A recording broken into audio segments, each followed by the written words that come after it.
ഈ ഒരു കുഞ്ഞൻ പീലറും ഉണ്ട്. ഇന്ന് ഞാൻ വീഡിയോ കാണിക്കുന്ന ടിപ്പുകളൊക്കെ നിങ്ങൾ കാണാതെ പോവുകയാണെങ്കിൽ അതൊരു വലിയ നഷ്ടമായിരിക്കും. പൊതുവേ നമ്മൾ പച്ചക്കറി പീൽ ചെയ്യാനായിട്ടാണ് പീലർ ഉപയോഗിക്കുന്നത്. പക്ഷെ നമ്മുടെ അടുക്കള പണികൾ എളുപ്പമാക്കാൻ സഹായിക്കുന്ന ഒരുപാട് കാര്യങ്ങൾക്ക് ഈ പീലർ ഉപയോഗിക്കാനായിട്ട് കഴിയും. വീഡിയോ കണ്ടിട്ട് നിങ്ങൾക്ക് ഇഷ്ടപ്പെടുകയാണെങ്കിൽ ഒന്ന് സപ്പോർട്ടും കൂടെ ചെയ്യണേ. അപ്പം നമ്മളെല്ലാവരും വെല്ലം എടുക്കുന്നത്, വെല്ലം എന്ന് പറഞ്ഞാൽ ശർക്കരയാണേ.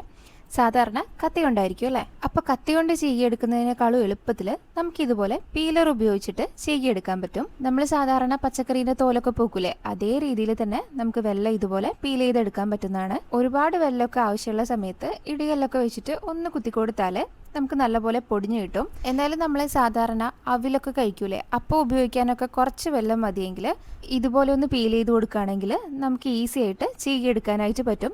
ബാക്കിയുള്ള വെല്ലം വേസ്റ്റ് ആവുകയില്ല. ഇതുപോലെ കട്ടി കുറഞ്ഞിട്ട് വെല്ലം പീൽ ചെയ്തെടുക്കാൻ പറ്റുന്നതുകൊണ്ട് കഴിക്കാനൊക്കെ വേറെ തന്നെ ടേസ്റ്റ് ആയിരിക്കുമേ. ചിക്കൻ കറിയും ബിരിയാണിയൊക്കെ വെക്കാന്ന് പറയുമ്പോൾ എല്ലാ അമ്മമാരുടെയും ഏറ്റവും വലിയ പ്രശ്നം ഉള്ളി അരിയാന്നുള്ളതായിരിക്കും. അപ്പോൾ നമ്മുടെ ഈ പീലർ വെച്ചിട്ട് എത്ര കിലോ ഉള്ളി വേണമെങ്കിലും കണ്ണെരിയാതെ കൈമുറിയാതെ നമുക്കിതുപോലെ മുറിച്ചെടുക്കാൻ വേണ്ടി പറ്റും. കത്തി ഉപയോഗിച്ചിട്ട് മുറിച്ചിടുമ്പോൾ കനം കുറച്ച് കിട്ടാനൊക്കെ ഇത്തിരി പാടാണ്. പക്ഷെങ്കിൽ ഇതുപോലെ പീലർ വെച്ച് ചെയ്യുമ്പോൾ കനം കുറച്ച് കിട്ടാൻ ഒട്ടും പണിയില്ല. പീലർ വെച്ച് ചെയ്യുമ്പോൾ നമ്മൾ അരിഞ്ഞിടുന്ന എല്ലാ ഉള്ളിയും ഒരേ കനത്തിലായിരിക്കും നമുക്ക് കിട്ടാൻ വേണ്ടി പോകുന്നത്. അടുത്ത ടിപ്പ്, ഒട്ടും സമയമില്ലാത്ത അല്ലെങ്കിൽ കൈവേദനയൊക്കെ ഉള്ള ജോലിക്ക് പോകുന്ന അമ്മമാർക്ക് വേണ്ടിയിട്ടുള്ളതാണ്. അവധി ദിവസങ്ങളൊക്കെ കിട്ടുമ്പോൾ ഇതുപോലെ ചെയ്ത് വെക്കുകയാണെങ്കിൽ ഒരുപാട് ഉപകാരമായിരിക്കും. 1-2 തേങ്ങ ഇതുപോലെ ഗ്യാസ് സ്റ്റൗവിൽ ഒന്ന് ചൂടാക്കി എടുത്താൽ എളുപ്പത്തിൽ തേങ്ങ ചിരട്ടിയിൽ നിന്ന് വേർപെടുത്തെടുക്കാനാവേ. ഈ ചിരട്ടേൻ്റെ ചൂടൊക്കെ നല്ലപോലെ പോയതിന് ശേഷം ഒരു കത്തി കൊണ്ട് ജസ്റ്റ് തട്ടിക്കൊടുക്കുക, അല്ലെങ്കിൽ എന്തെങ്കിലും ഒരു കനമുള്ള സാധനം വെച്ചിട്ട് ഒന്ന് തട്ടിക്കൊടുക്കുകയോ ചെയ്താൽ നമുക്ക് ഈസി ആയിട്ട് ഇതുപോലെ കിട്ടും.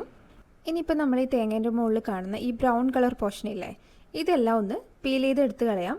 നമുക്ക് വേണമെങ്കിൽ കത്തി ഉപയോഗിച്ചിട്ടും ഇതുപോലെ ചെയ്തെടുക്കാം. പക്ഷെങ്കിൽ പീലർ വെച്ച് ചെയ്യുമ്പോൾ കുറേയും കൂടെ എളുപ്പമായിരിക്കും. ഇനി ഇതിൽ വേറൊരു ടിപ്പ് ഞാൻ പറഞ്ഞുതരാം. നമ്മൾ സാധാരണ തേങ്ങയൊക്കെ വറുത്തിടൂലേ, അപ്പം നമ്മൾ കത്തി ഉപയോഗിച്ചിട്ട് കഷ്ടപ്പെട്ടിട്ട് വേണ്ടേ ചിരട്ടയിൽ നിന്ന് തേങ്ങ അടർത്തിയെടുക്കാൻ വേണ്ടിയിട്ട്. ആ സമയത്ത് നമുക്ക് പീലർ വെച്ചിട്ട് ജസ്റ്റ് ഒന്ന് പീൽ ചെയ്ത് കൊടുത്താൽ കട്ടി കുറഞ്ഞിട്ടുള്ള തേങ്ങാ കഷ്ണങ്ങൾ കിട്ടും. അപ്പം നമുക്കിത് വറുത്തിടാനൊക്കെ എടുക്കുകയാണെങ്കിൽ ഒരുപാട് നല്ലതായിരിക്കും. ഇനി ബാക്കിയുള്ള തേങ്ങയൊക്കെ കൂടെ ചെറിയ ചെറിയ കഷ്ണങ്ങളാക്കിയിട്ട് ഒരു മിക്സിൻ്റെ ജാറിലേക്ക് ഇട്ട് കൊടുക്കുന്നുണ്ട്. ഇനി ഒട്ടും വെള്ളം ചേർക്കാതെ പൾസിലിട്ടിട്ട് 1-2 പ്രാവശ്യം ഒന്ന് കറക്കി എടുത്താൽ നമുക്ക് നമ്മുടെ തേങ്ങ ഇവിടെ റെഡി ആയിട്ട് കിട്ടും. എത്ര തേങ്ങ വേണമെങ്കിലും നമുക്കിതുപോലെ ചിരകിയെടുത്തിട്ട് ഫ്രിഡ്ജിൽ സൂക്ഷിക്കാൻ പറ്റും. കൈവേദന ഉള്ളവർക്കൊക്കെ ഇത് ഏറ്റവും നല്ലൊരു ടിപ്പാണ്. അപ്പോൾ ഇങ്ങനെ ചെയ്യാറില്ലെങ്കിൽ ഒന്ന് ചെയ്തു നോക്കണേ. സാധാരണ നമ്മൾ അടുക്കളയിൽ പച്ചക്കറി പീൽ ചെയ്യാൻ വേണ്ടിയിട്ട് തന്നെയാണ് പീലർ ഉപയോഗിക്കുന്നത്. അപ്പോൾ എല്ലാവരും ഇതുപോലെ ഒരേ ഡയറക്ഷനിലായിരിക്കും പീൽ ചെയ്തെടുക്കുന്നത്. അപ്പോൾ അങ്ങനെ അല്ലാണ്ട് ഇതുപോലെ മുന്നിലേക്കും പിന്നിലേക്കും ആക്കി കൊടുത്താൽ എളുപ്പത്തിൽ പീൽ ചെയ്തെടുക്കാൻ പറ്റും. ഇപ്പം ഞാൻ കക്കിരിയാണ് പീൽ ചെയ്തെടുക്കുന്നത്. ഇതുപോലെ എളുപ്പത്തിൽ നിങ്ങൾക്ക് ഏത് വെജിറ്റബിൾ വേണമെങ്കിലും പീൽ ചെയ്തെടുക്കാൻ പറ്റും. തക്കാളി വേണമെങ്കിൽ ചെയ്യാം, ഉരുളക്കിഴങ്ങ് ചെയ്യാം, പിന്നെ ബീട്രൂട്ട്, ക്യാരറ്റ്, അങ്ങനെ എന്ത് വേണമെങ്കിലും നമുക്ക് ചെയ്യാൻ വേണ്ടി പറ്റും.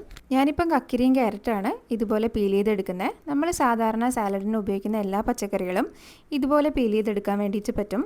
പിന്നെ വേറൊരു കാര്യം എന്ന് വെച്ചാൽ പച്ചക്കറികളൊന്നും ഒട്ടും കഴിക്കാത്ത കുട്ടികളാണെങ്കിൽ ഇതുപോലെ നമ്മൾ ആക്കി കൊടുക്കുകയാണെങ്കിൽ അവർ ഒരുപാട് കഴിക്കും. കാരണം ഒരു നൂഡിൽസ് കഴിക്കുന്ന പോലെ നമുക്കിത് കഴിക്കാൻ വേണ്ടിയിട്ട് പറ്റും. അത്രയ്ക്കും തിന്നായിട്ടാണ് നമുക്ക് ഈ വെജിറ്റബിൾസൊക്കെ പീൽ ചെയ്തെടുക്കാൻ പറ്റുക. നമ്മൾ ഈ കാണുന്നത് പോലെ തോല് എങ്ങനെ കളയുന്നോ അതുപോലെ തന്നെ നമുക്ക് പീൽ ചെയ്തെടുക്കാൻ വേണ്ടിയിട്ട് പറ്റും.